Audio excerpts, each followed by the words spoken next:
40-seater buses. Consequently, the NLTA is exploring the possibility of licensing one additional bus on Route 178, which is with the aim of reinforcing operation, improving frequency, and easing the difficulties faced by residents and students, those at Melville and Congo. As a last note, I will follow with the NLTA to ensure that a sustainable solution at the earliest be found. I'm confident that with the introduction of a fleet management system, things will improve going forward. Yes, supplementary. The Honourable Minister informs the House that surprise visits at regular intervals by officers of the NLTA can be carried out to ensure that they adhere to the scheduled time for the buses.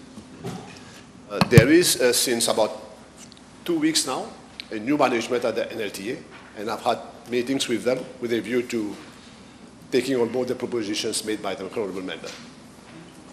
Okay. The Honourable Second Member for Vieux-Grand-Port, Rosebell. Thank you, Mr. the Deputy Speaker. Sir, is question B/562, please.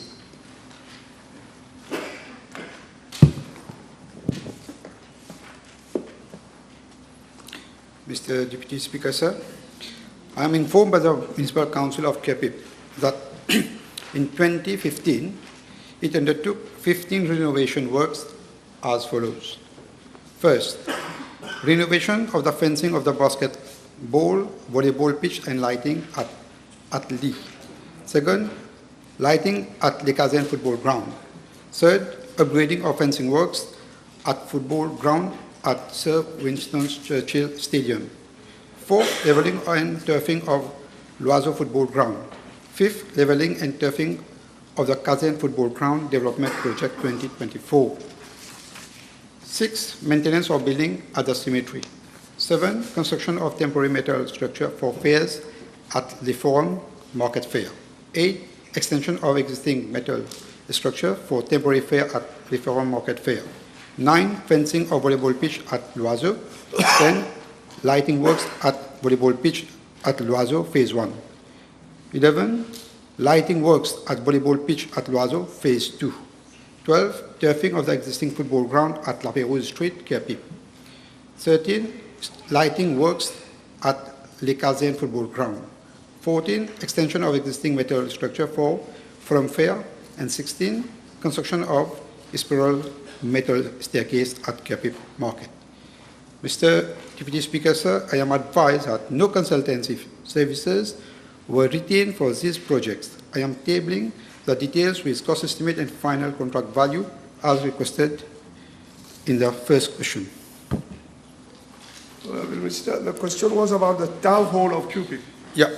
However, I am informed that in March 2014, the Municipal Council of Kerpip took a decision to restore and repair the town hall of Kerpip, and in October 2015, it proceeded with a request for proposal to appoint a consultant for the restoration and repairs of the town hall. Mr. Deputy Speaker, sir, the town hall of Kerpip was closed since 2013. In March 2014, the Council took a decision to restore and renovate the town hall based on a collaboration between the Municipal Council of Kerpip and the Split Limited consultant of SOS Patrimoine. The latter had estimated the cost for restoration and repairs of the town hall at 38 million rupees. It is worth noting that the material constituting the town hall of Kerpip are mainly made of wood. Hence, in the extremely humid climate of Kerpip, this material is bound to be affected and prone to decay. For more than a year and a half had elapsed, and by then the town hall had fallen into more despair.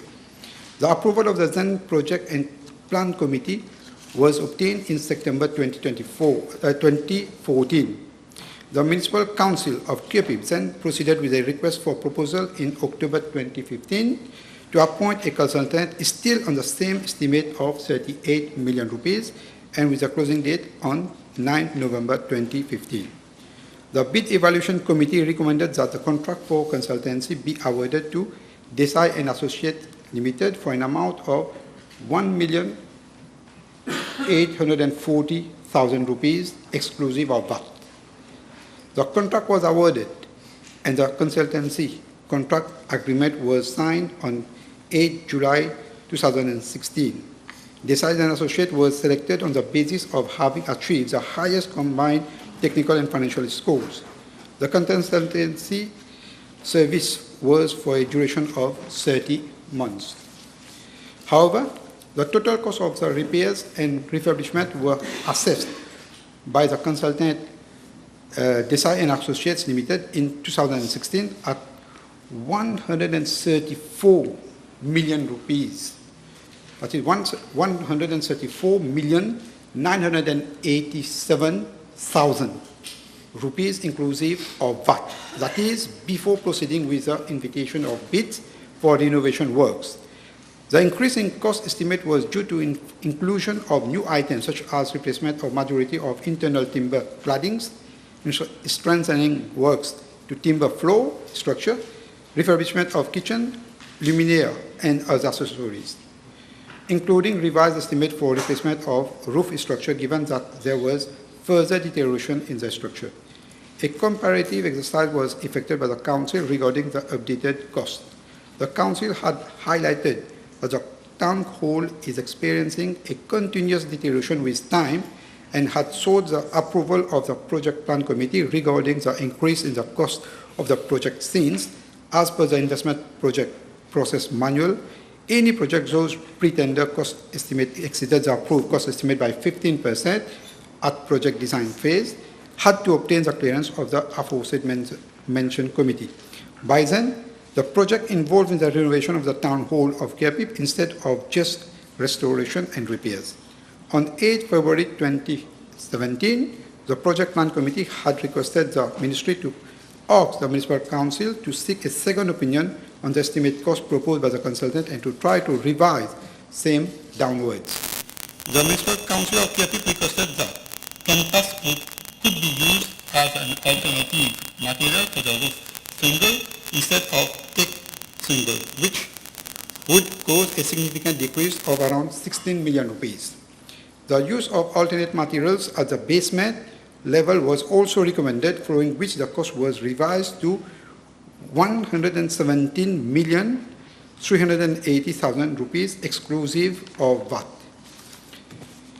On 6 April 2018, the Municipal Council of Kerpip informed that the cost estimate had been revised from 117,380,000 rupees exclusive of VAT to 126,198,000 exclusive of VAT, that is 145,127,700 VAT inclusive.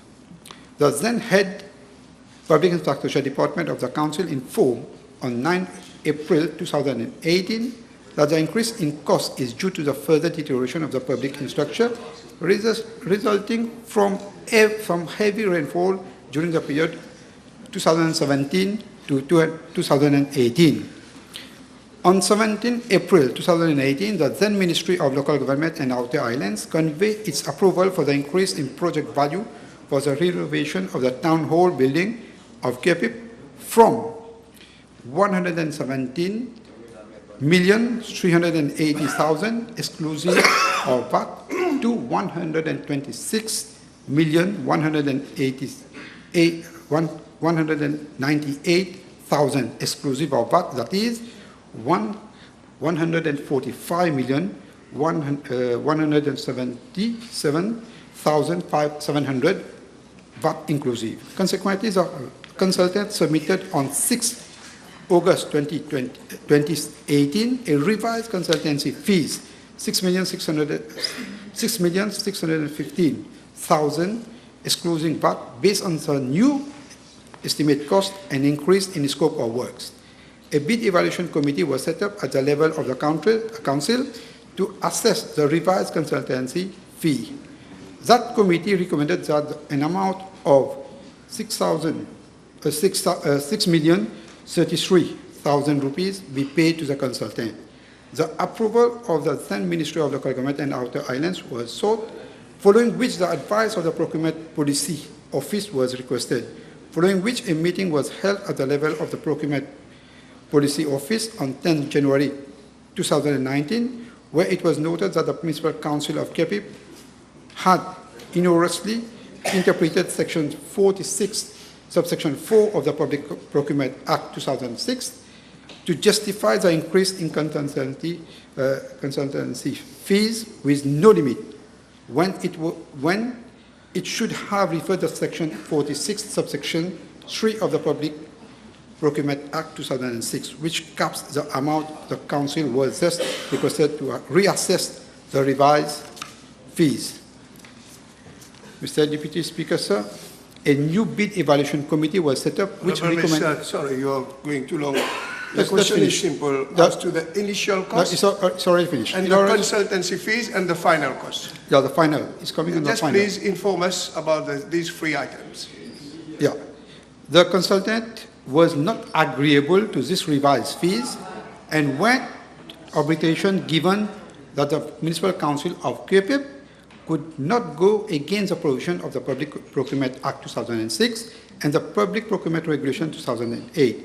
Following the arbitration, an award of 13 million rupees was made to design and associate, including consultation fees, arbitration costs, legal fees, and interests. I'm sure the question is very clear. Answerable. Okay, Honorable Second Member for Rodrigue. Yes.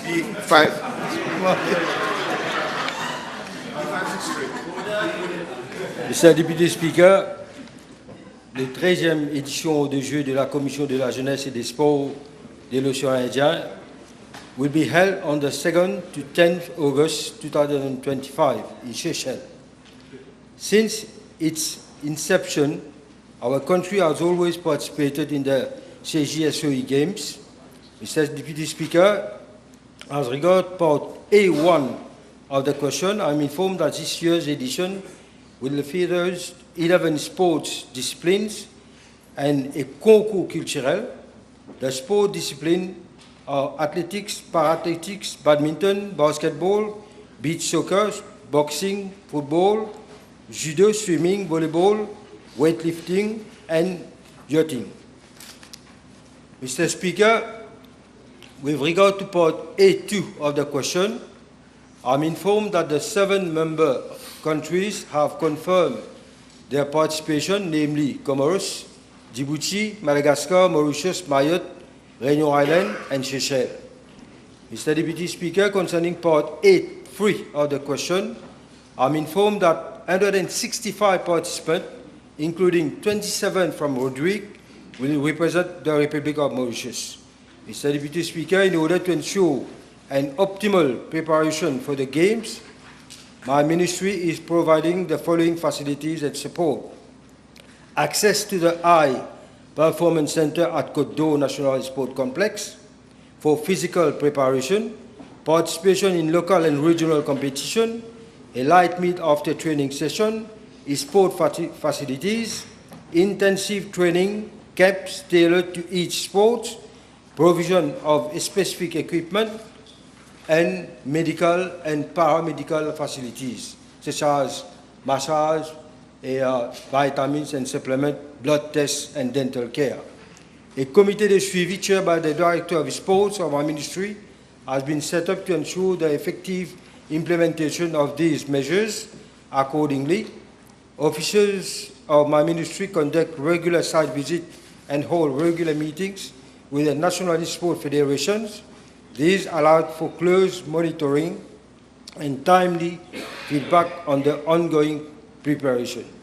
Further, I'm informed by the Commission of Youth and Sport in Rodrigue that athletes are provided with transport facilities for training purposes in Rodrigue. The Commission also met the travel costs for the athletes who came to Mauritius to participate in qualifying rounds in the case of athletics, boxing, and volleyball. Mr. Deputy Speaker, sir, as regards part B of the question, as I have already indicated, the CGSOE Games also features a concours culturel, which includes an assemblée de jeunes, where our youth, one boy and one girl, will intervene on this year's theme, which is les enjeux climatiques et l'éco-responsabilité des jeunes. An exchange cultural dance and theater where there are Mauritian boys and girls will present a dance item specific to our country. A salon de jeunes entrepreneurs where 2 Mauritian, 1 male and 1 female will have an opportunity to showcase their entrepreneurship talent. Esports where 1 boy and 1 girl will get to compete in a video games against participants from other countries.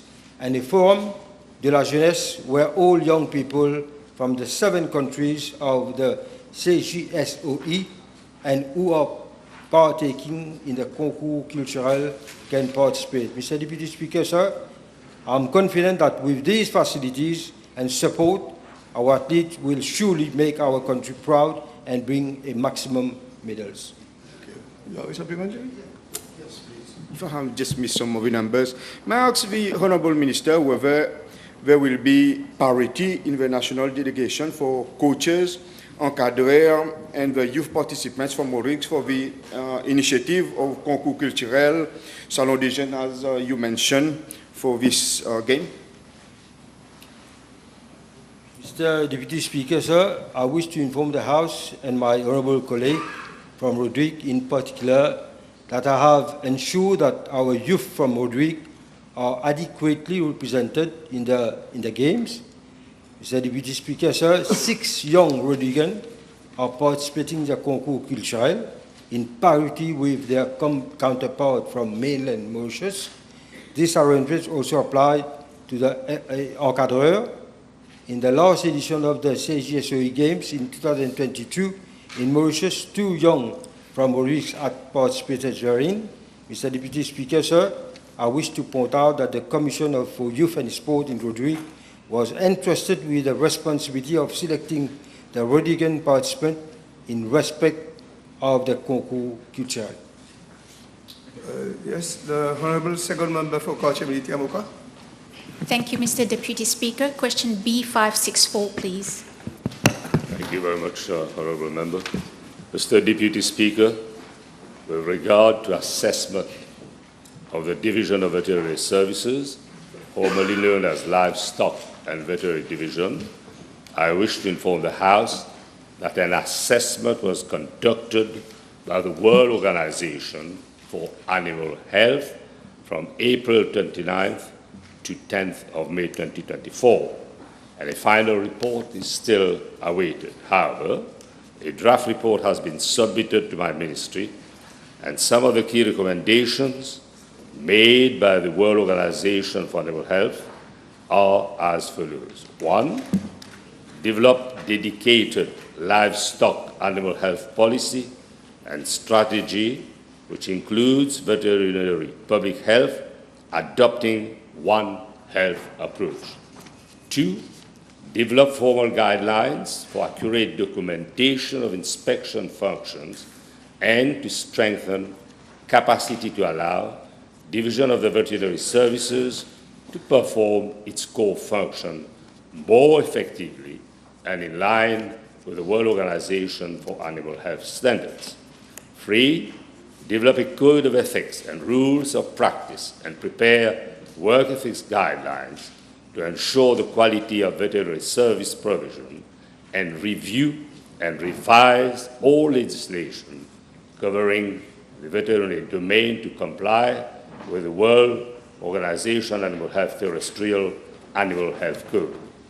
Mr. Deputy Speaker, a debriefing session was held at the level of my ministry to discuss the key recommendation of the World Organization for Animal Health, and an action plan is being formulated by the Division of Veterinary Services to guide implementation. I'm informed that over the past 10 years, livestock breeders have consistently raised concern about quality of service and have been calling for improved veterinary support from the Division of Veterinary Services. In the light of concern raised by livestock breeders, my ministry is taking the following measures to enhance the efficacy and efficiency of vet services. A, increasing the number of mobile veterinary clinics from 1 to 3. B, recruitment of veterinary officers, and C, improved drug supply. Mr. Deputy Speaker, my ministry remains fully committed to strengthening veterinary service delivery through concrete and targeted action. The measures which have been mentioned aim at addressing the concern of breeders and ensure a more responsive, efficient, and effective veterinary service nationwide. The Honourable Third Member for Montagne Blanche, Grande Rivière Southeast. Thank you, Deputy Speaker, sir. B565. Mr. Deputy Speaker, sir, in regard to the newly announced implementation of specialty services in ophthalmology, cardiology, and neurosurgery, I wish to inform the House that several measures are being taken by my ministry to strengthen the healthcare services at the New Flag Hospital. Ophthalmology and cardiology services are being enhanced and made more accessible to the population in the eastern region. Insofar as neurosurgery is concerned, a new neurosurgery outpatient department has been operational in the New Flag Hospital. Since January 2025, an ophthalmology unit has been set up at New Flag Hospital. Cataract surgeries are being conducted on a daily basis, and ophthalmology outpatient consultation is held every Monday at the hospital. In addition, retinal screening is also conducted at Lady Sushil Ramgula Mediclinic, which falls under the purview of the New Flag Hospital.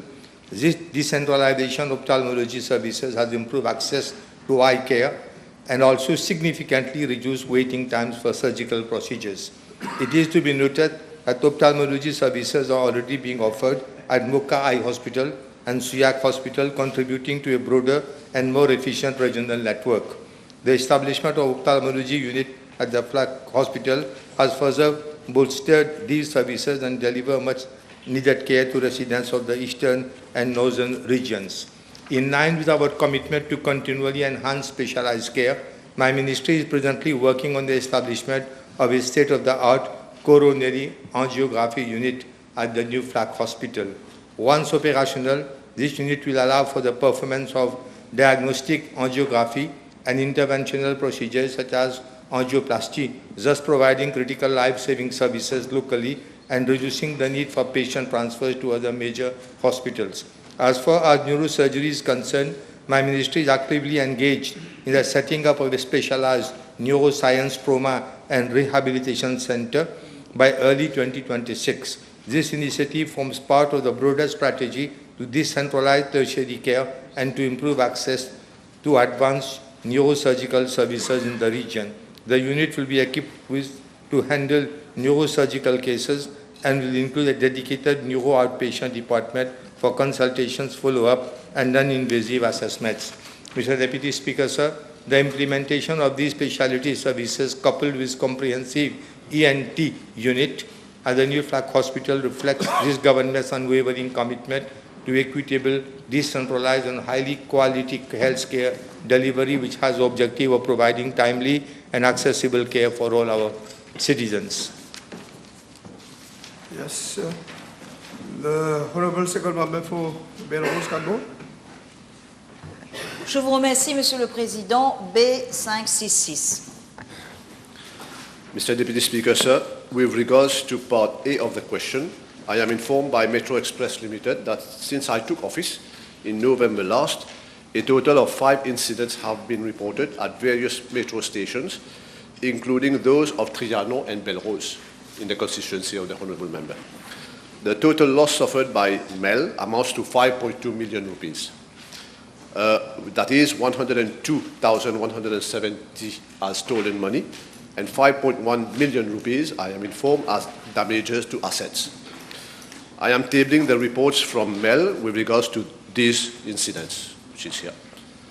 Mr. Deputy Speaker, sir, regarding Part B of the question, insofar as security measures are concerned, I am informed that security services are provided to all Metro Express Limited premises, including the light rail corridor, station, and ticket vending machines, which is part of your question, and this is done by, in toto, by a company called Edmond Security Services Limited, in short ESSL.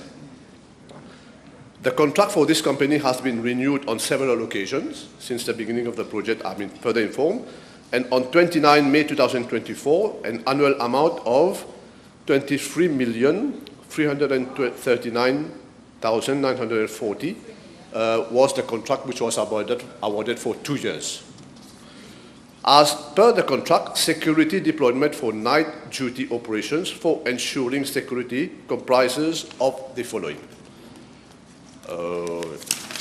Yes, 2 security guards posted at Richelieu Depot, gate post, 1 security guard assigned to the CCTV monitoring room located at Richelieu Depot, 4 patrol vehicles, each with 2 security guards, deployed to cover designated stretches of the mainline network, and 2 security guards conducting foot patrolling along vulnerable sections of the corridor. Mr. Deputy Speaker, sir, as regard part C of the question, I am informed that following the incidents, MEL took a series of immediate actions as follows. Number 1, cash collection by MEL at all stations daily, so as to limit the overnight amount of cash in the ticket vending machines. Number 2, on 19 May, an ambush operation was organized by MEL, supported by police, which led to the arrest of one of the 2 perpetrators. Number 3, a meeting was held on 23 May 2025 with the divisional commander of the Western Division of the Police and MEL, which confirmed that actions were underway to locate and apprehend the second suspect involved in the 19 May 2025 incident, who still remains at large so far. Number 4, CC footage for all incidents have been handed over to CID, SOCO, and FIU to facilitate ongoing investigations. Number 5, in parallel, MEL reinforced its internal surveillance with response to protocol through its operational control center. And lastly, number 6, the police has been requested to reinforce security along the metro corridor. I am further informed, as a last note, that in a special board meeting held last week, the board took cognizance of the whole matter. I am further informed that the termination of the contract will be on the agenda on the forthcoming board, which is scheduled on 21st of June 2025. Thank you. Yes. Je vous remercie, Monsieur le Président. Would the Honourable Minister inform the House whether the company involved is the same one that was at the center of the Moustache Links scandal prior to the last general elections? Thank you. Yes, indeed, Mr. Deputy Speaker, sir. My attention has been drawn to these 2 videos, allegedly mentioning that company in particular, and one, again, allegedly, during the very sensitive period, which is the tender process. Last one. Another one? Another Moustache? Last one. Thank you, Mr. Deputy Speaker. In the light of the above, will the Honourable Minister consider referring the matter to the FCC? Thank you. Mr. Deputy Speaker, this is of the remit of the Board of Metro Express Limited. I can certainly convey this, especially the more so there is a board meeting forthcoming, that this be taken on the agenda as well. Thank you. Thank you. The Honourable Second Member for Grand Bay Poutou. Thank you. B567. Mr. Deputy Speaker, sir, I am informed that the State Trading Corporation had launched an open international bid for the current supply of white oils on the government e-procurement portal on 16th of April 2024 for the supply of white oils, namely Mogas gas oil, Jet A1 and Marine gas oil. 7 bids had been received and further to an evaluation exercise by the STC. The contract for the supply of white oil was awarded to Sahara Energy Resource Limited, the substantially lowest technically responsive bidder with respect to the premium, which comprises the supplier's margin, freight costs, insurance, and other ancillary costs at loading and unloading ports, including port charges, aviation, bunkers, tank cleaning, and preparation and security team fees if necessary, and contamination risks. The total price paid by the STC for each consignment is the premium plus the reference Platts price for the product, which varies daily. Mr. Deputy Speaker, sir, with respect to Part A of the question, I am informed that the duration of the contract is for the period 1st of August 2024 to 31st of July 2025. With respect to Part B of the question, the annual contract for the premium was estimated at $57.17 million, equivalent to 2.66 billion rupees, and the total contract amount was estimated at $598.91 million, equivalent to 27.87 billion rupees, which comprise the reference Platts price plus the premium. Yes, you have a supplementary. Thank you, Deputy Speaker, sir. Can the Honourable Minister confirm whether the STC has launched a new tender exercise recently?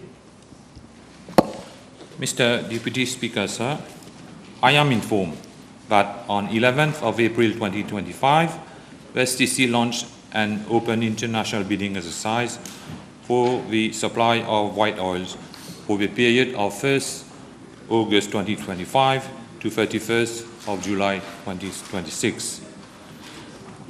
At the opening of bids on 16th of May 2025, 14 bids were received. I understand that the new contract is costing around 1 billion rupees less than the present contract. Okay. Last one.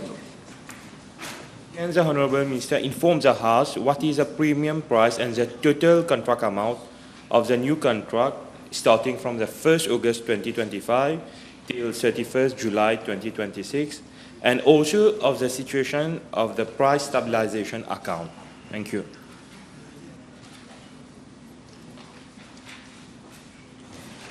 Concerning the price stabilization account, I am informed that as at 17th June 2025, the PSA, which is normally used to stabilize the retail prices of mogas and gas oil, currently has a deficit of 2.8 billion rupees for gas oil, while there is a slightly positive balance of 400 million rupees for mogas. We must also understand that at a certain time, the deficit was around 5.2 billion rupees when the previous government was in power. Okay. The Honourable Third Member for Parliament's Theory. Mr. Deputy Speaker, B568. Mr. Deputy Speaker, sir, I am informed by the State Insurance Company Limited, SICOM, that with regard to Part A of the question, 4 officers at clerical level were recruited in the year 2024 to replace 3 officers who had retired and 1 who had resigned. And with regard to Part B of the question, I am informed that the SICOM administers 3 pool pension funds under different legislations. Firstly, the statutory bodies pension funds set up under the Statutory Bodies Pension Funds Act and relevant regulations. Secondly, the SICOM Pool Private Pension Fund set up under the Private Pension Schemes Act. And thirdly, the Public Sector Defined Contribution Pension Fund, Public DC, set up under the Statutory Body Pension Funds Act and the Pensions Act. The revenue of the 3 pension funds amounted to 8.6 billion rupees for the year 30th June 2024, and the expenditure amounted to 5.2 billion rupees. The Honorable second member for Belrose, Cadbon. B569. Merci.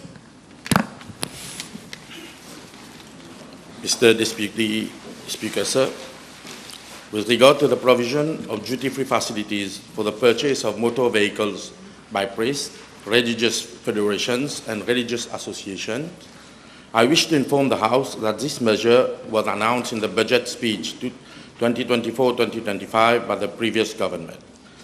The measure was intended to provide duty-free facilities for the purchase of motor cars every 7 years to those eligible.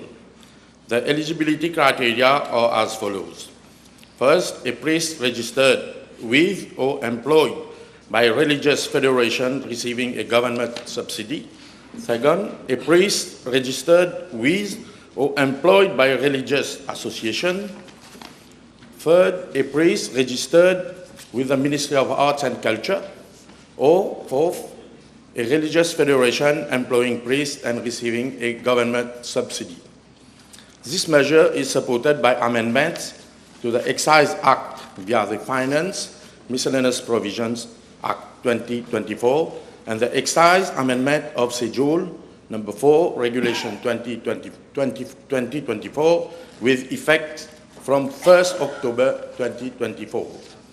Mr. Deputy Speaker, sir, while my ministry was designated to implement this measure in collaboration with the Mauritius Revenue Authority, it is crucial to place this decision in its proper political and economic context. The timing of this measure raises serious questions. It was promulgated on the 1st October 2024, just 3 days before the issue of the writ of election on 4th October 2024, and barely 5 weeks before the general elections on 10th November 2024. It is evident that this scheme was rushed through at the 11th hour by the outgoing government in a clear attempt to secure political favor and votes from specific segments of the population. This last-minute measure was introduced without any proper consultation, impact assessment, and consideration of its fiscal implications at a time when the economic fundamentals were already under strain. Mr. Deputy Speaker, sir, with regard to Part A1 of the question, I am informed that as at date, 38 applications have been received, out of which only 31 applicants have submitted all the required documentations. With regard to Part A2, no beneficiary has yet been granted the facility. This is mainly due to delays by applicants in submitting the complete set of required documents. In fact, 7 applicants have still not done so. Moreover, by the time most documents were received, we were on the eve of the budget 2025-2026. In light of the major reforms introduced in the budget speech 2025-2026, particularly with regard to vehicle taxation, traffic congestion, and our foreign currency reserves, my ministry has been advised by the Ministry of Finance to seek a policy decision before any further action is taken. Mr. Deputy Speaker, sir, with regard to Part B of the question, I am informed that a technical committee has been constituted at the level of my ministry to evaluate all applications and make recommendations for approval of non-approval. The committee is chaired by the Director of Culture and includes representatives from the Prime Minister's Office, the Ministry of Finance, the Ministry of Local Government, the Registry of Association, and the Mauritius Revenue Authority. I am further informed that only one meeting has been held so far on 23rd January 2025, during which it was found that the majority of applications were incomplete and lacked key documents. Mr. Deputy Speaker, sir, this government remains firmly committed to promoting religious and socio-cultural harmony.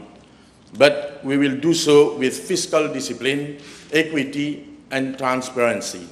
We believe public funds must be managed responsibly and fairly. The previous government's approach of introducing last-minute electoral incentive without due process is not in keeping with good governance. As such, the scheme is currently under consideration and a final decision will be taken shortly. Thank you. Okay, you have one supplement? Two supplements, please, Mr. Speaker. Let's proceed one by one. Yes, one by one. A delay of 7 months is considerable, especially when it concerns priests and religious federations and associations. Would the Honourable Minister inform the House the reason behind such a delay? Thank you. I think I just explained the delay was because of the documents which have not been given to the ministry. Last one. Thank you, Mr. Deputy Speaker. Would the Minister inform the House when can the duty-free licenses be expected to be issued? Thank you. Again, I already replied. I said that it is under consideration and the final decision will be taken shortly. Okay, one question for Mr. the Speaker, sir, I was following the reply of the Minister. Is it an established practice to have religious workers registered at the level of the Ministry of Arts and Culture? I don't think so. Okay, can we proceed with the next question? The Honourable Third Member for Pamplemousse-Riolé. Mr. Deputy Speaker, question B570. Mr. Deputy Speaker, sir, I am informed by the State Insurance Company Limited with regard to part A of the question that the incumbent holds a school certificate, a higher school certificate, and is a fellow member of the Institute and Faculty of Actuaries of the UK. I am also informed by the SECOM that the officer was a senior actuarial analyst since March 2008. In February 2018, the officer was promoted as Deputy Manager of Risk Department. In February 2020, the incumbent was laterally transferred to the Group Pensions Department. Then in March 2021, with the impending retirement of the Senior Executive Officer Group Pensions, the Group Pension Department was restructured and the incumbent was called upon to shoulder additional responsibilities. The incumbent was granted a monthly responsibility allowance with the normal conditions of service. I'm also informed by the SECOM that following the retirement of the Senior Executive Officer Group Pensions in August 2021, the officer was appointed to the position of Manager, Group Pensions, on 21st September 2021. In regard to part B of the question, I'm informed that in light of the foregoing, the post Manager Group Pensions Technical was not advertised internally or externally. Mr. Deputy Speaker, sir, as mentioned earlier, I was informed that a restructuring had been undertaken in the department, but given that there seems to be more questions than answers, I am going to ask the board to undertake an independent investigation regarding this restructuring and the promotion of this officer. Thank you. Question? Yes. Mr. Deputy Speaker, sir, I would like to ask the Honourable Minister if it is a normal practice in a financial services regulated company, and the more so a state-owned company, if it is a normal practice for promotions to be given without advertisement internally or externally. Mr. Deputy Speaker, sir, in normal circumstances, there should have been a process. As I said, I've got more questions than answers. And so I will ask the board to undertake an independent review and investigation of the matter. Honourable third member for Portis North and Mount Island. Last question for today.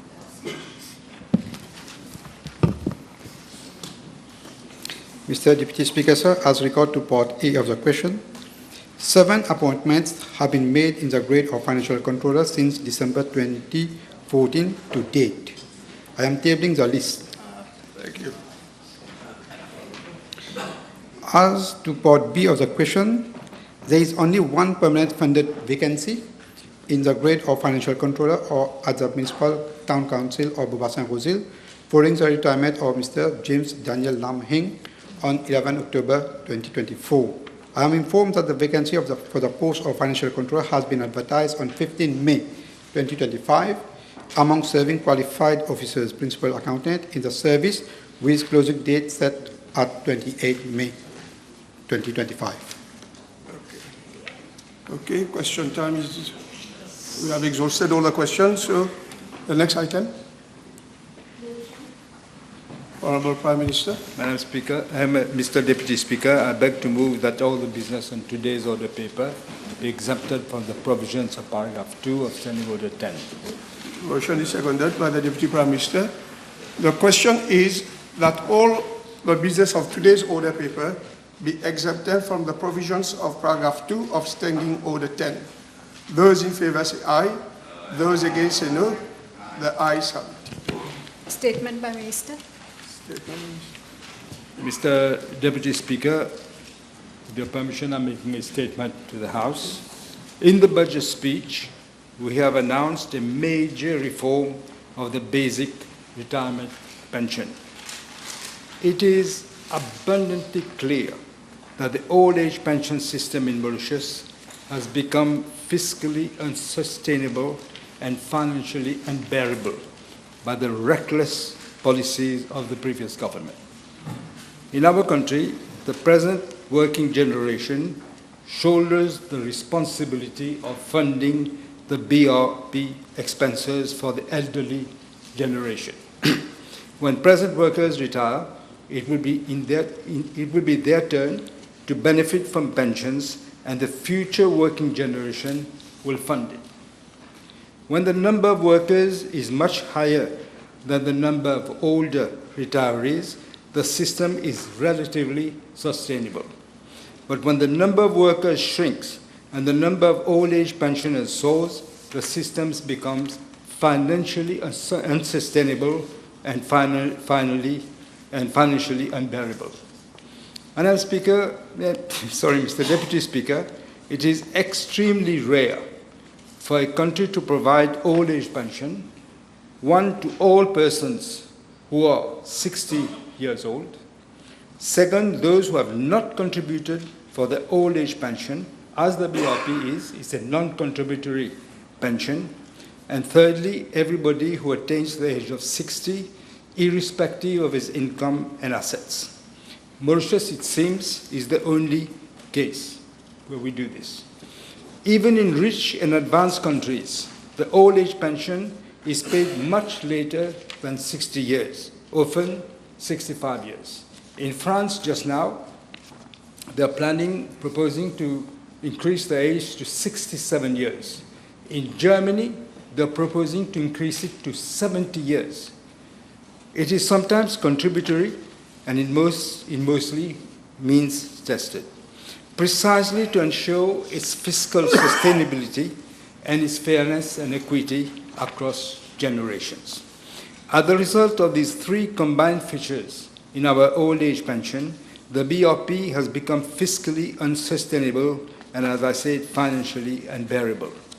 As a result of these three combined features in our old age pension, the BRP has become financially totally unsustainable. The following facts and figures demonstrate, beyond any reasonable doubt, about the fiscal unsustainability of the BRP. First, the share of BRP in GDP has increased from 1.9% in 2010 to 3% in 2015-2016, to 6.1% in 2020-2021, and it currently stands at 7.8% of GDP. Without reform, its share of GDP will continue to rise. Second, the proportion of BRP in government recurrent expenditure has escalated from 9.6% in 2010 to 14.2% in 2015-2016. It then rose to 20.1% in 2020-2021 and has reached 24.5% in 2024-2025. Again, without reform, it will continue to absorb a higher share of the recurrent expenditure. Third, BRP as a percentage of government revenue, recurrent revenue, has surged from 9.7% in 2010 to 15.2% in 2015-2016. It reached 21.4% in 2020-2021 and rose to a further 30.6% by 2024-2025. Again, without reform, its share of current expenditure will inexorably increase. Fourth, in absolute terms, the BRP has increased from 5.97 billion in 2010 to 13.1 billion in 2015-2016, and then to 27.9 billion in 2020 to 2021, and further to 55.4 billion in 2024 to 2025. Mr. Deputy Speaker, in 14 years, between 2010 and 2024-2025, spending on pension has ballooned by a staggering 828%.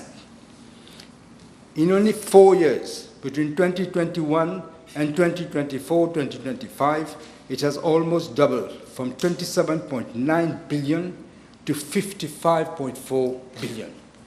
It will reach 100 billion in 2035. Now, how can anybody say this is sustainable? Without reform, the expenditure on BRP will sharply rise. The population aged 60 and over has grown substantially from 186,400 in 2015 to 250,600 in 2024. It will continue to grow as the population ages and will reach around 315,000 in 2038.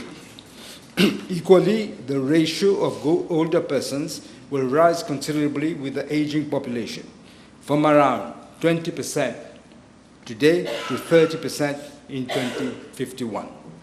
Without reform, our pension system will run out of money if the current demographic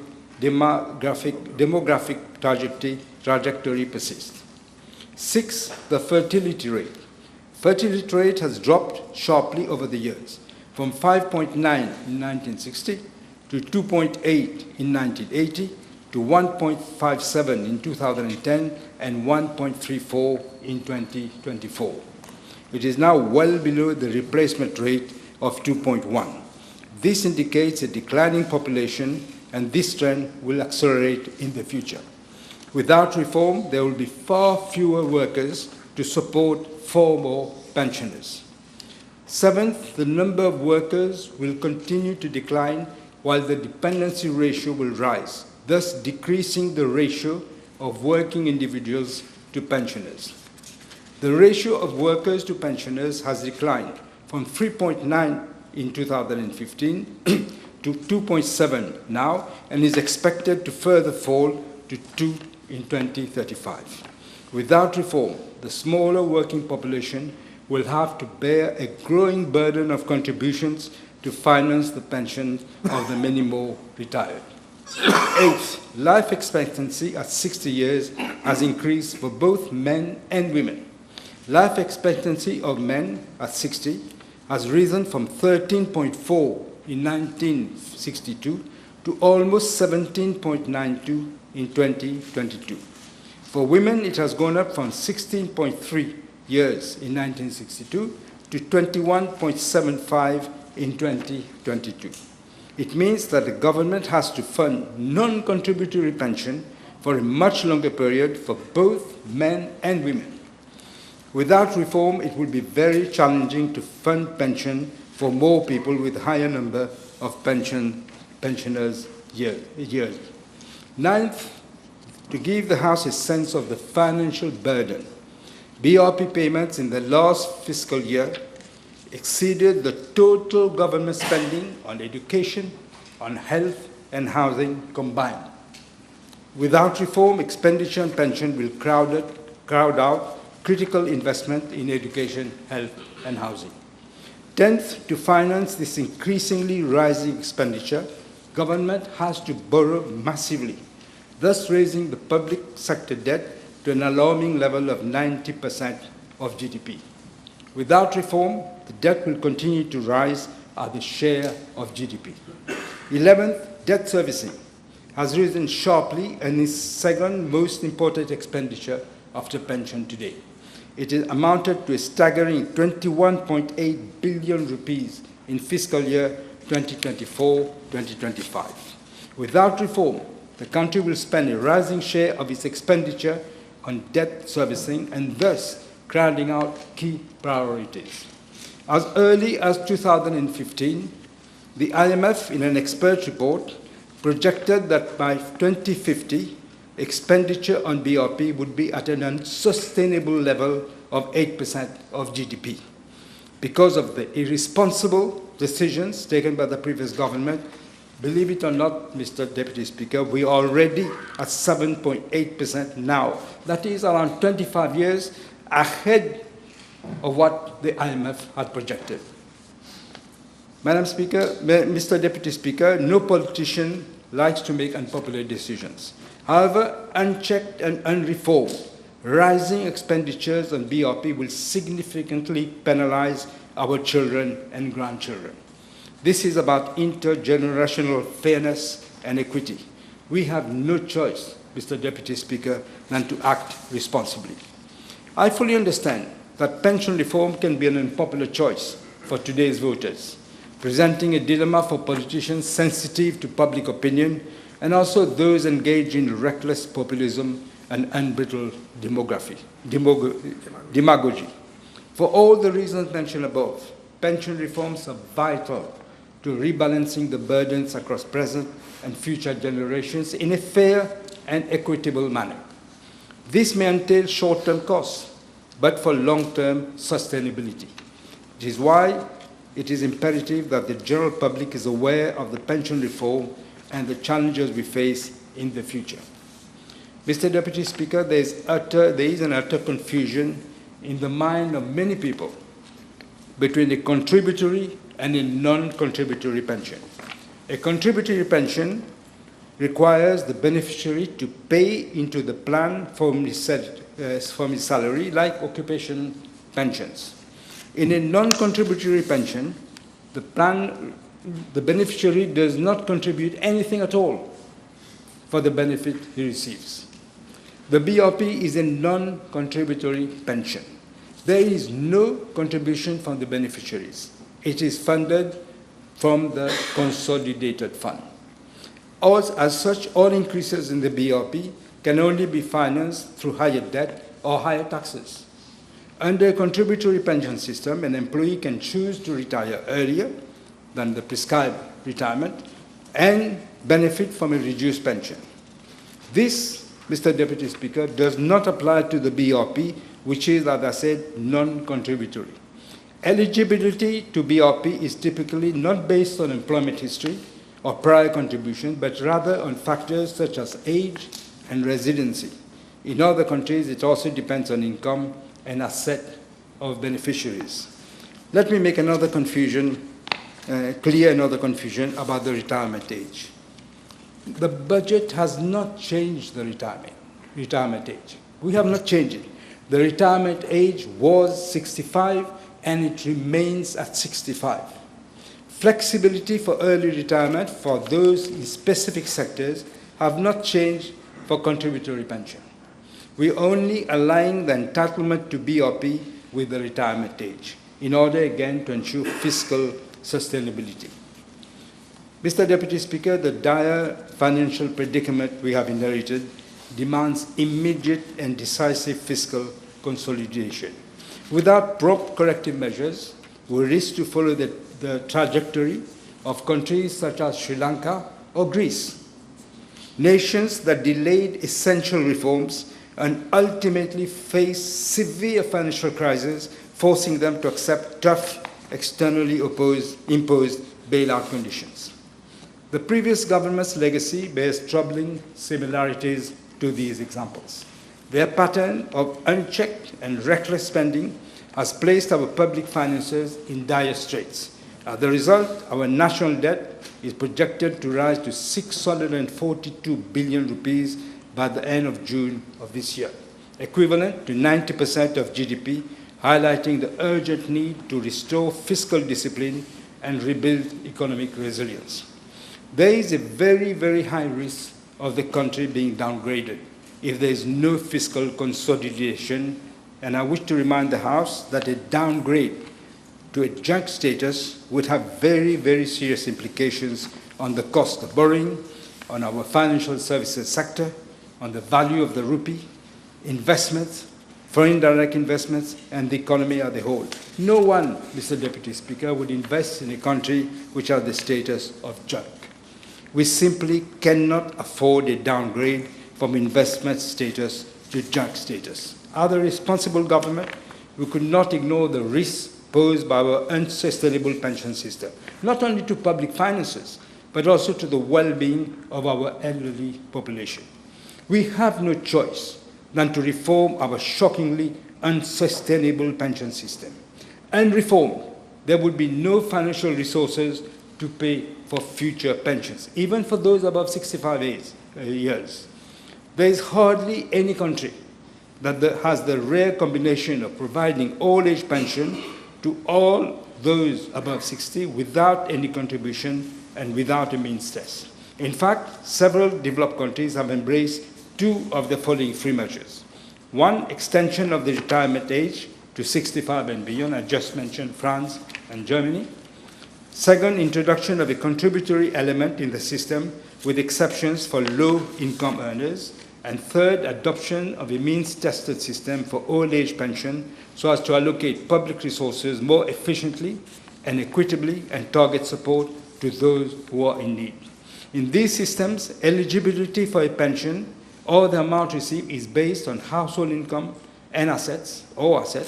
Countries such as Australia, Canada, Japan, South Korea, and Chile use means test as an eligibility criteria for old-age pension. Mr. Deputy Speaker, in the light of the devastating legacy left by the previous administration, we had no choice but to confront the urgent need for pension reform head-on. However, we remain deeply mindful of the challenges the most vulnerable may face under the proposed changes, and we are committed to addressing their concerns with compassion and empathy. As a democratic government, we have heard these concerns. As a compassionate government that is committed to stand by the most vulnerable at all times, we have decided to establish two interministerial committees to examine matters related to the basic retirement pension. The first committee will explore potential income support for individuals aged between 60 and 65 who become ineligible as a result of the reform and whose main or sole source of income is the BRP. This will cover a range of beneficiaries such as housewives, retirees, and workers with low occupation pension, who all rely mainly or solely on the BRP. This committee will be chaired by myself and will comprise the Deputy Prime Minister, the Minister of Financial Services and Economic Planning, the Minister of Energy and Public Utilities, the Minister of Labour and Industrial Relations, the Minister of Industry, SMEs and Cooperatives, the Junior Minister for Finance, Junior Minister of Social Integration, Social Security and National Solidarity. The second committee will examine potential support for individuals who are unable to work due to health-related disabilities. This committee will be chaired by the Minister of Social Integration, Social Security and National Solidarity and comprise the Minister of Housing and Lands, the Minister of Agro-Industry, Food Security, Blue Economy and Fisheries, the Minister of National Infrastructure, the Minister of Health and Wellness, and the Minister of Foreign Affairs, Regional Integration and International Trade. Mr. Deputy Speaker, the escalating financial burden on future generations from an aging society is the challenge faced by most countries. If the current demographic trajectory of Mauritius persists, then our pension system will simply run out of money. Let me be very candid. The BRP system is a time bomb. It is a time bomb that is fast ticking away. However, it is unfortunate that many do not seem to really care or worry, as they will no longer be around when the bomb will explode. Worse, Mr. Deputy Speaker, a highly respected professional actuary has stated that this time bomb has already exploded, that we now face the urgent and uphill task of containing the damage. Consequently, pension reform is absolutely critical. It aims at enhancing financial sustainability, and at the heart of this reform is the imperative to establish parity between what each generation pays and receives, thereby promoting fairness in intergenerational burden sharing. Thank you.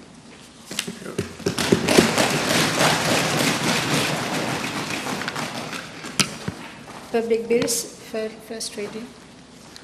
The Honorable Attorney General. Mr. Deputy Speaker, I move that the Revenue Tribunal Bill number 12 of 2025 be read a first time. Your mic. I thought I spoke loud enough. So, Mr. Deputy Speaker, I move that the Revenue Tribunal Bill number 12 of 2025 be read a first time. Seconded.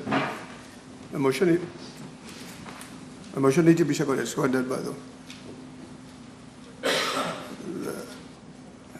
Let it get it.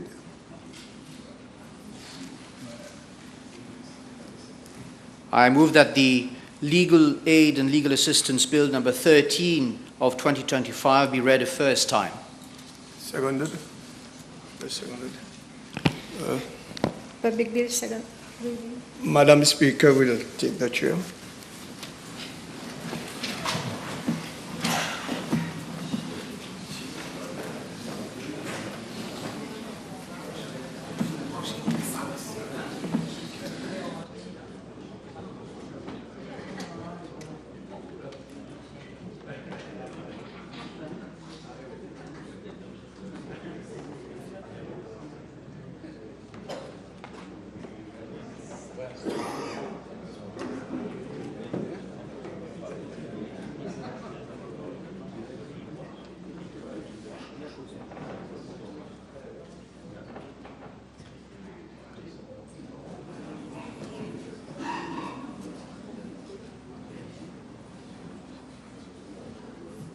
You may be seated, members.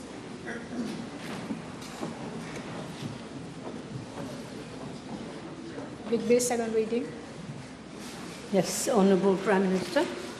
Madam Speaker, with your permission, I wish to make the following statement by way of personal explanation under Standing Order 28. Yes. With a view to dispelling any doubt about the interpretation of paragraph 272 of the budget speech 2025-2026 relating to fair share contribution of 15%, I would like to inform the House that it relates to a high income earner earning annual net income exceeding 12 million rupees, inclusive of dividend income received during the year from domestic companies, who will be required to pay a fair share contribution at the rate of 15% of his chargeable income in excess of 12 million rupees. Consequently, paragraph 275 and 276, as they appear in the printed version of the budget speech, should be disregarded. Thank you. Yes. Honourable Leader of the Opposition, debate.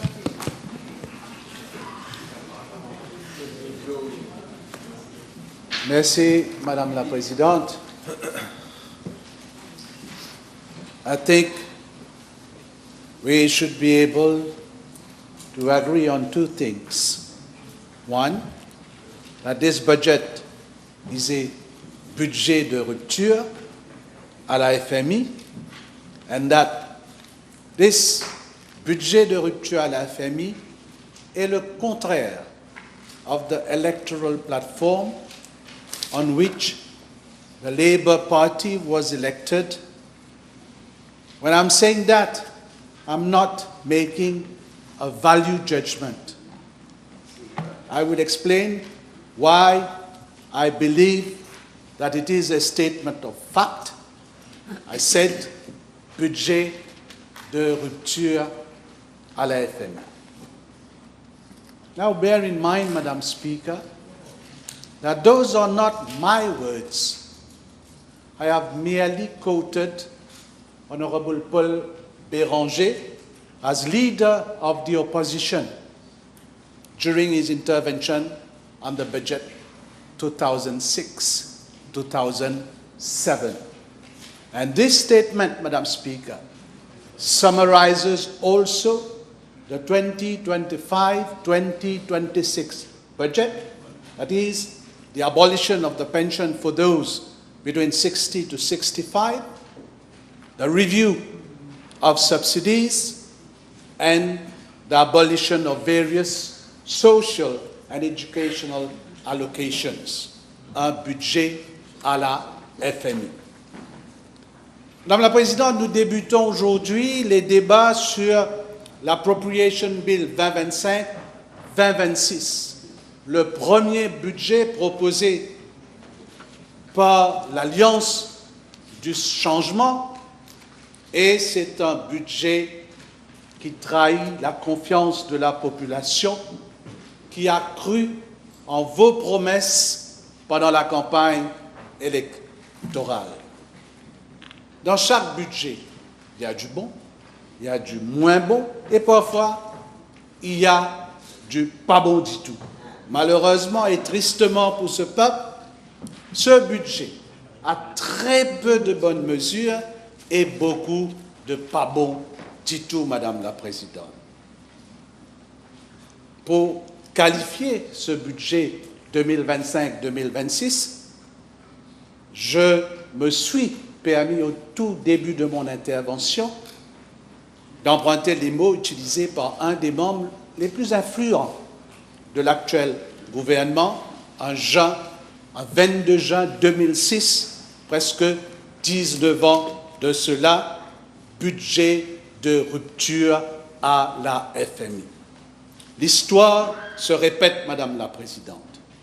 En 2005, le gouvernement travailliste d'alors avait affirmé vouloir changer la vie des gens en 100 jours. Malheureusement, la vie de chaque Mauricien était devenue amère après ces 100 jours. Et à cette époque, il y régnait la même situation, une rupture totale entre la population et le gouvernement. C'est le même sentiment avec ce budget de rupture où on étouffe toute une population avec ce budget austère. Le constat, Madame la Présidente, c'est, je le répète parce que c'est important, rupture il y a eu, elle est réelle, mais elle est entre le gouvernement et toute une population, incluant aussi les habitants de Rodrigue et d'Agaliga. Une grande majorité de la population sera au fond des abîmes avec la mise en place des mesures antisociales annoncées dans le présent budget. Madame la Présidente, c'est le démantèlement de l'État-providence. Ce sera un drame humain pour des milliers de familles mauriciennes. 3 ans de souffrance pour le peuple et attendre peut-être à la veille des élections de 2029 pour récolter des miettes. Madame la Présidente, quand on sait ce que l'Alliance du changement avait promis à la population et ce qui a été annoncé dans le budget, et sans aucun doute, je l'ai dit quand je suis intervenu juste après la présentation du budget, c'est la plus grande trahison électorale de notre histoire. Madame la Présidente, par exemple, en Corée du Sud, l'article 250 de la loi électorale condamne les fausses promesses faites pendant une campagne électorale. Peut-être qu'il est temps de légiférer sur les promesses électorales. La Constitutional Commission, qui sera mise sur pied à Maurice, pourrait peut-être se penser sur une telle législation. Madame la Présidente, je suis tenté à poser cette question.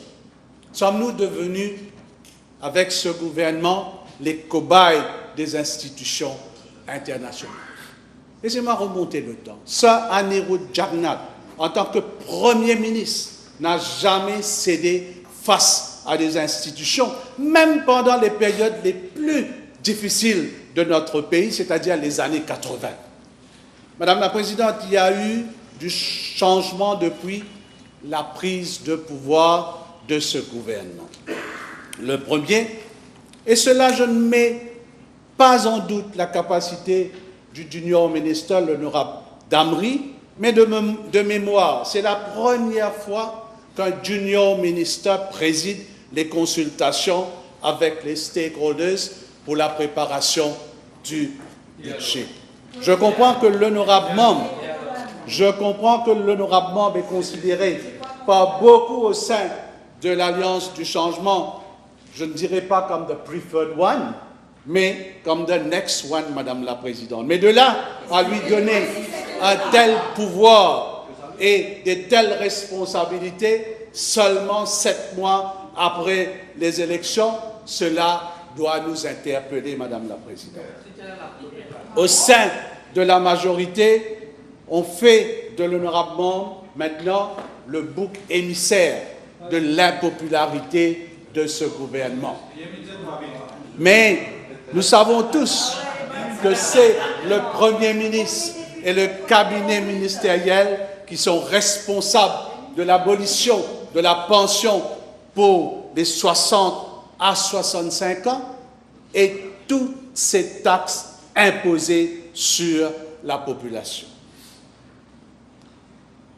Madame la Présidente, ce qui nous interpelle aujourd'hui, c'est le manque de cohésion et définitivement l'amateurisme dans la préparation du budget. C'est le résultat de la mauvaise cohabitation entre les rouges, les mauves et les papillons, Madame la Présidente. Depuis sa prise de pouvoir, l'establishment politique, longtemps dans l'opposition, s'adapte difficilement avec l'administration publique. Par exemple, le musical chair presque hebdomadaire des fonctionnaires, le recrutement des officiers retraités sur contrat en sont les preuves. Un chapelet de promesses électorales et après la victoire, ce gouvernement vient nous parler de l'état de l'économie comme prétexte pour ne pas tenir leurs promesses. Il y a eu, depuis novembre 2024, ce que je qualifierais, Madame la Présidente, un management of public opinion très précis, avec comme motif la caisse vide. Un rapport sur l'état de l'économie très douteux.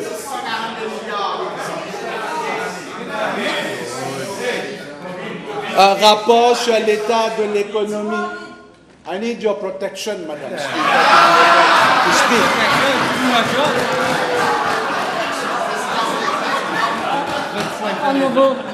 Honourable members. Oh, Madam Sabapati, yes, I'm on my feet. Honourable members, I would rather that the leader of the opposition, also given the fact that there are just 2 of them, that he be allowed to make his speech. It is his right. Don't interrupt him too much.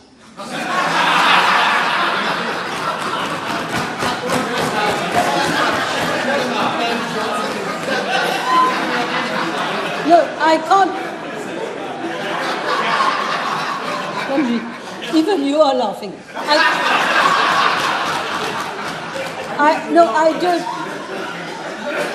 I can't stop you laughing reacting subtly. But be subtle.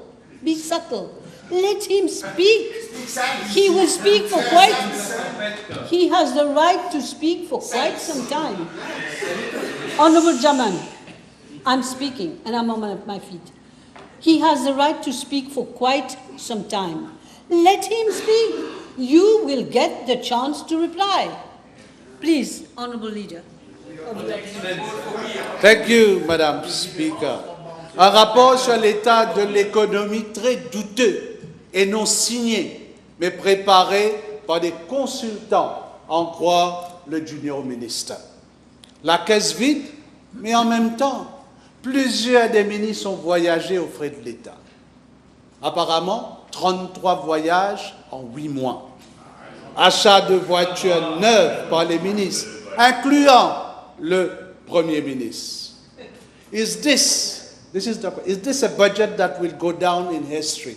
Well, yes, but if it does, Madam Speaker, it will be for all the wrong reasons. And in particular, it might go down in history as the budget that started the dismantling of the welfare state in our country and the disappearance of the safety net for the working class and the more vulnerable of our society, Madam Speaker. There is no doubt that this government won on the back of promises and pledges to alleviate the cost of living crisis and restore people's purchasing power. But instead, this government in its first budget has stripped our social security system to the bones. It provides neither security nor enough support to those who receive it. Unsurprisingly, Madam Speaker, this budget will play into the sense that politicians will say anything to win votes. Mais Madame la Présidente, aujourd'hui, grâce à l'Internet, les paroles ne s'envolent plus. Les belles paroles, les fausses promesses et les engagements pris pendant la campagne électorale sont toujours présents dans la mémoire de la population. Qui ne se rappelle pas de ces fameuses expressions? L'essence pour baisser par plus que 20 roupies. Comme mon vin ministre de l'énergie, moi vous baisse prix courant. Witabix monter au galba. Doud monter au galba. Lanti monter au galba. Paisa ke mol naïba. Aj kabelber beti. Madame la Présidente, permettez-moi de faire quelques commentaires sur les mesures annoncées pour différents secteurs. En premier, l'économie. I suppose you think that everybody will have understood you. Of course, Madame. Of course. No, if they voted for this government, everybody has understood what was said at that time. It's a very popular saying. Yes. Widely regarded. Ma première... No, Madame. The standing order is clear. He has to withdraw what he said. Yes, you have to withdraw. That is a personal attack. You have to withdraw nicely. Nicely. I didn't mention any No, name. you did. You did. Come on. Be nice. Okay, I withdraw. And you are a gentleman. Ma première interrogation concerne l'utilisation des revenus pour l'allocation de Diego Garcia pour éponger une partie de la dette publique. Est-ce raisonnable d'inclure cette somme s'il n'y a aucune garantie de recevoir ces fonds cette année? Je constate aussi qu'il n'y a rien dans ce budget pour le développement des Chagos, ni même une étude pour le développement potentiel des Chagos. Now, Madam Speaker, let me come to the anonymous state of the economy document. C'est indéniable aujourd'hui qu'avec ce document, il y a eu une tentative de la part du gouvernement de créer un chaos économique et social dans le pays juste après les élections. Ce document non signé a entravé la confiance des investisseurs et a réussi à établir une psychose au sein de la population. Un document qui est anonyme et biaisé. Le junior ministre, l'honorable Damri, lors d'une émission à la radio, a affirmé que des consultants ont travaillé sur ce rapport, mais il ne donne pas le nom de ces consultants. Et c'est la première fois, si je ne me trompe pas, Madame la Présidente, que des consultants produisent un rapport pour le gouvernement, déposé au Parlement, et ils ne déclinent pas leurs identités. Maintenant, c'est le privé qui va vérifier et déterminer le travail des hauts cadres du gouvernement. Je le redis, l'objectif de ce document était d'instaurer la peur parmi la population en prélude du budget, en faisant croire que les finances de l'État sont faibles, que les dettes publiques sont insoutenables et que le gouvernement ne peut plus continuer à soutenir les différentes couches de la population avec l'aide financière sociale introduite par l'ancien gouvernement. En effet, ce n'était qu'un stratagème politique pour justifier la politique économique de Serre Saint-Cyr. Les membres du gouvernement, les députés se sont appuyés sur les épaules de Moody's. Ils parlent de chaos économique et même de junk status. Après la présentation de ce budget, le gouvernement est KO face à la colère du peuple. La note émise par Moody's jeudi dernier vient jeter les doutes sur les mesures annoncées par ce gouvernement. Ils veulent plaire en imposant des taxes exorbitantes, en réduisant les allocations sociales, mais ces mêmes instances vous disent que vos mesures vont appauvrir la population. It is a fact, Madam Speaker, that some key economic indicators, as published by this government itself, show that our economy was resilient and robust in 2024. For example, the gross official international reserves of the country stood at 8.5 billion USD as at end December 2024, against 7.3 billion USD a year earlier. The employment rate, Madam Speaker, dropped to 6% in 2024. Total investment in the country has increased by 8.3%, and Mauritius attracted 33 billion rupees in FDI in 2024, and tourism arrivals have been surpassed pre-COVID figures in 2024 to reach 1.38 million. In addition, Madam Speaker, another report, the IMF in its Article 4 report in 2024 has lauded Mauritius for its income inequality reduction philosophy. The IMF has commended Mauritius for fostering inclusive growth by protecting households impacted by the rising cost of living since 2022, broadening social benefits to the most vulnerable and fostering entrepreneurship. Madam Speaker, the World Bank Country Outlook on Mauritius, published in 2025, stated that our economy has proven resilient to other global economic shocks, including those stemming from the war in Ukraine, which have affected revenues from tourism arrivals. Madam Speaker, with regard now to public debt, in November 2024, when this government took over from us, total public sector debt was at 546 billion rupees. This public sector debt has spiked to 642 billion rupees, an increase of 96 billion rupees in the last 7 months. The government has contracted loans for 96 billion rupees during the first 7 months, Madam Speaker.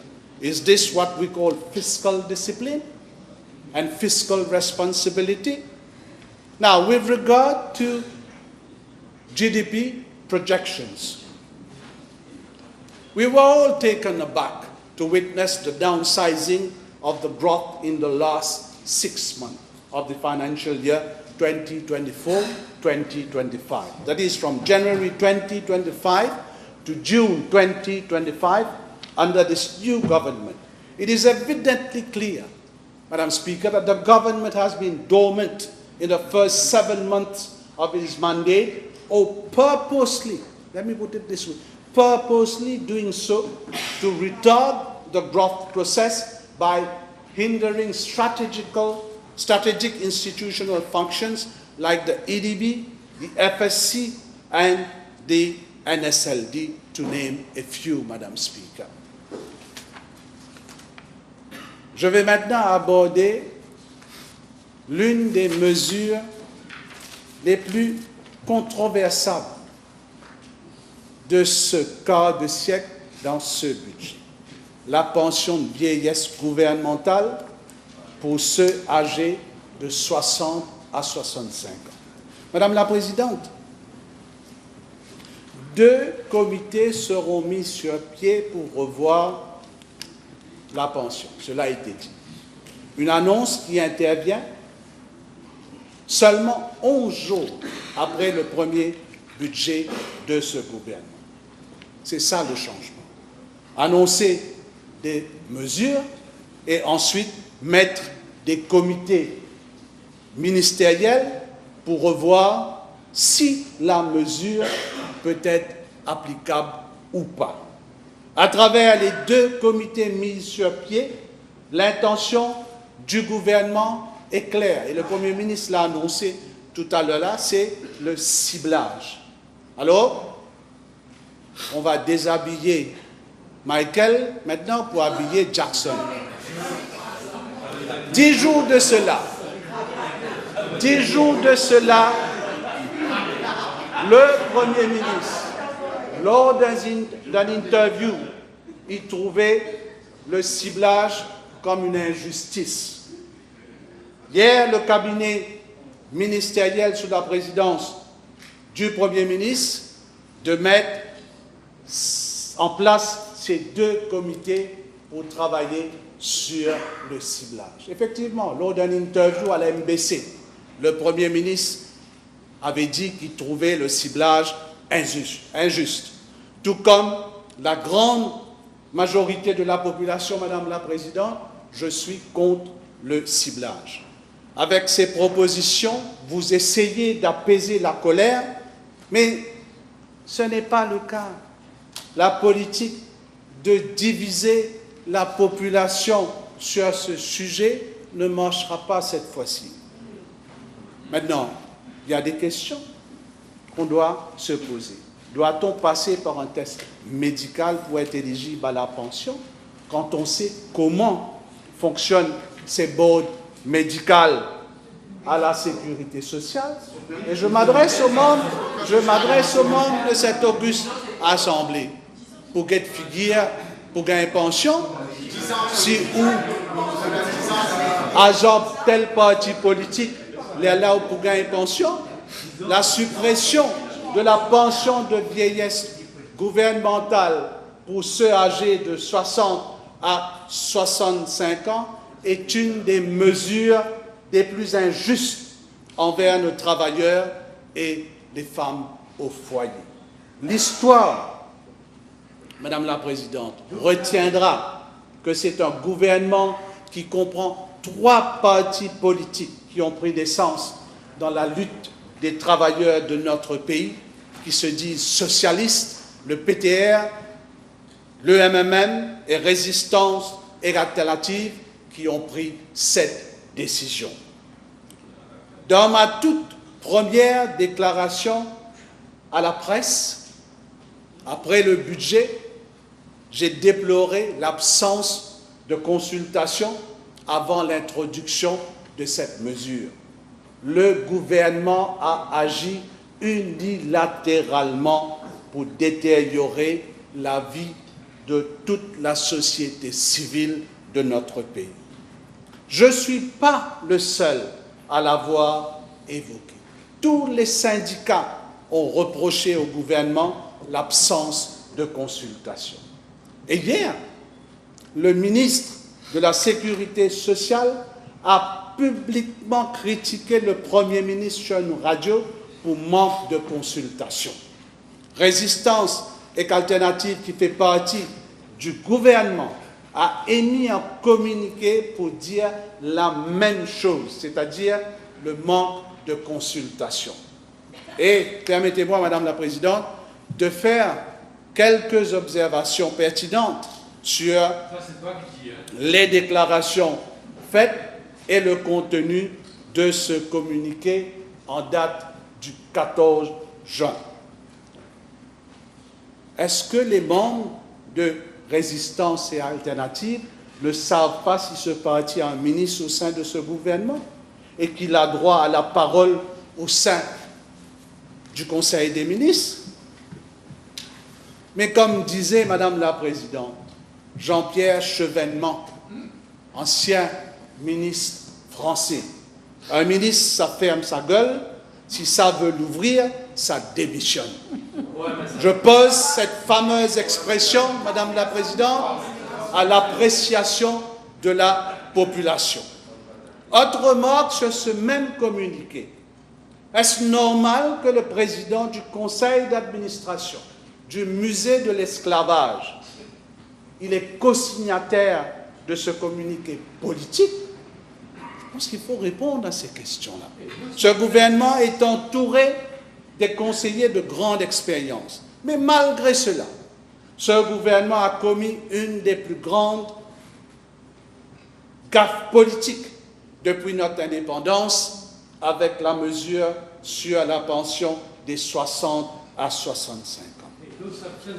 Madame la Présidente, au paragraphe 240 du discours du budget, et je cite, « In order to address this burning issue, we are setting up a commission of experts to make recommendations to reform the various pillars of our pension system, including revamping the National Pension Fund to replace the CSG. I will personally chair a steering committee to assess and act on the recommendation of the Commission. » Ensuite, au paragraphe 248, et je cite, « The age eligibility for BRP is being increased to 65 years out of compassion. We are phasing that increase over a period of 5 years. » Donc, pareil encore, donc il annule la pension pour les 60 à 65 ans, il abolisse la CSG et ensuite ils mettent en place des comités pour réformer le système de pension.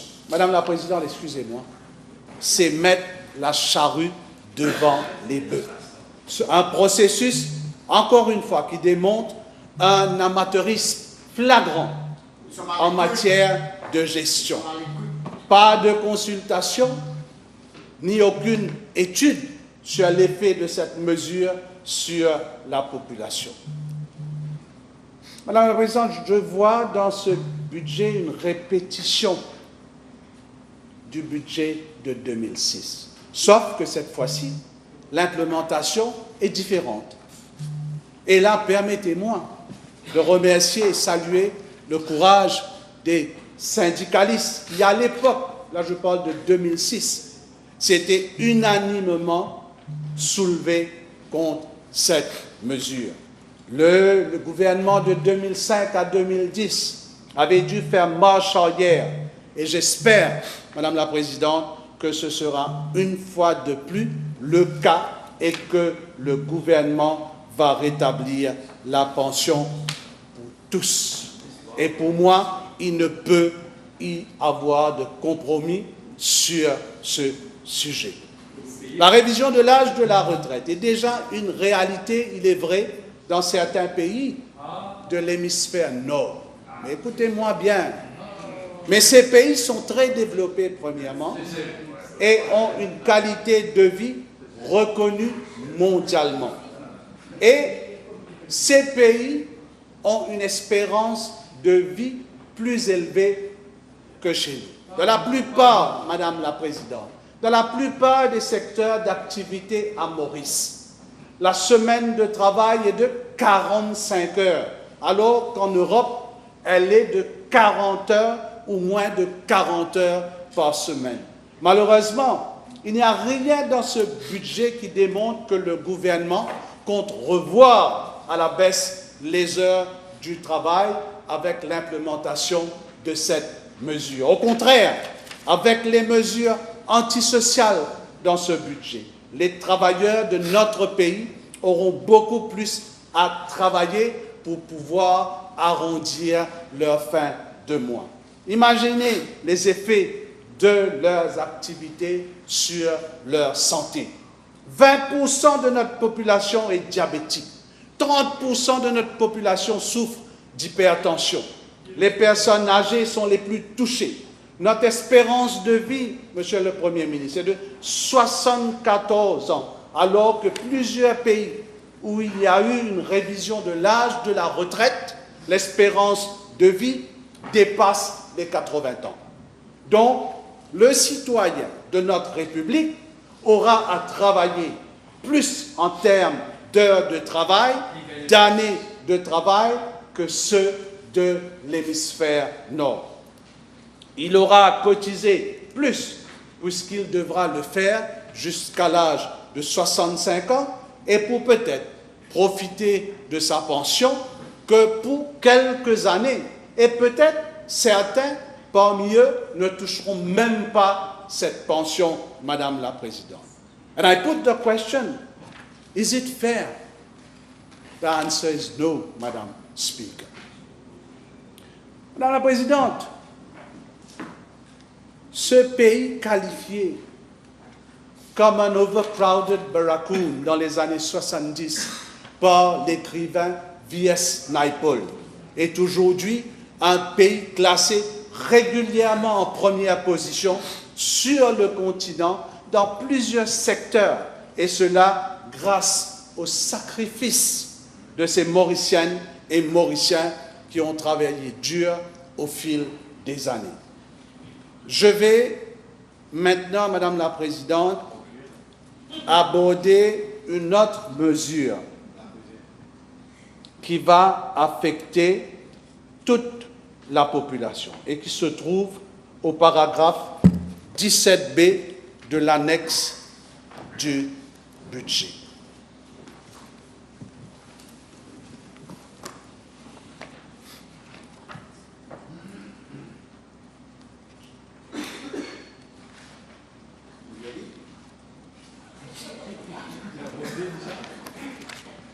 Government will implement reforms of public enterprises to ensure that they are financially sustainable, efficient, and accountable through a coordinated policy approach focused on strengthening governance and oversight, institutionalizing financial discipline, and reforming pricing and subsidy frameworks. Et je m'arrête là, Madame la Présidente.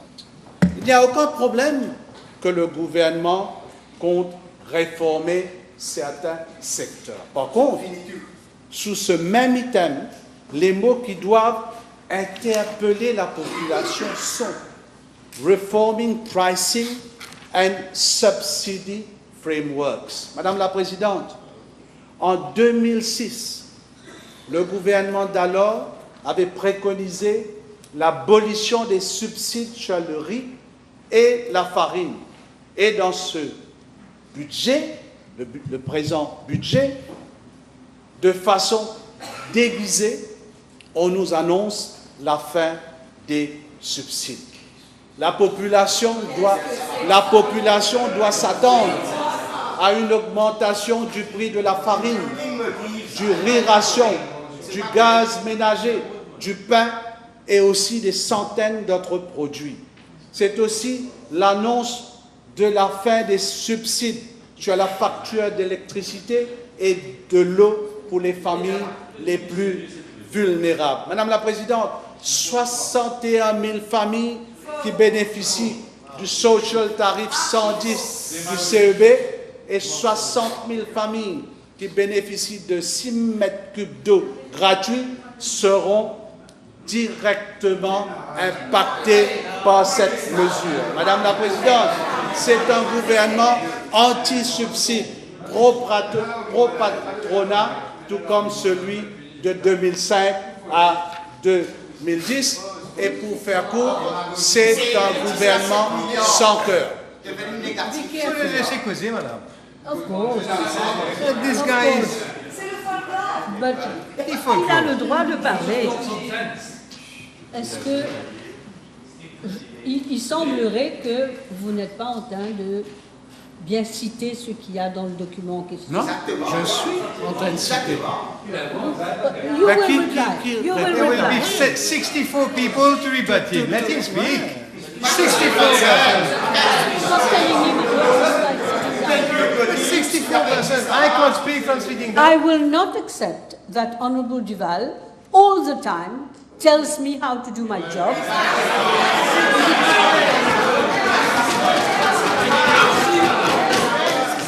And by sitting down all the time. I want to be quite clear on this. This is not the first time. You must make, if you are not happy, you must make it. Honorable DPM, please, I'm on my feet. You must stand up, make a point of order, then I will listen to you. But stop telling me, by sitting down all the time, how to do my job. Speaker, if I... Madam Speaker, I was raising your attention. If you raise a point of order, you must tell me under which standing order. The position is being interrupted. What under what standing order? Well, and I think that the honourable leader of the opposition has been in this house for a very long time, and he can defend himself.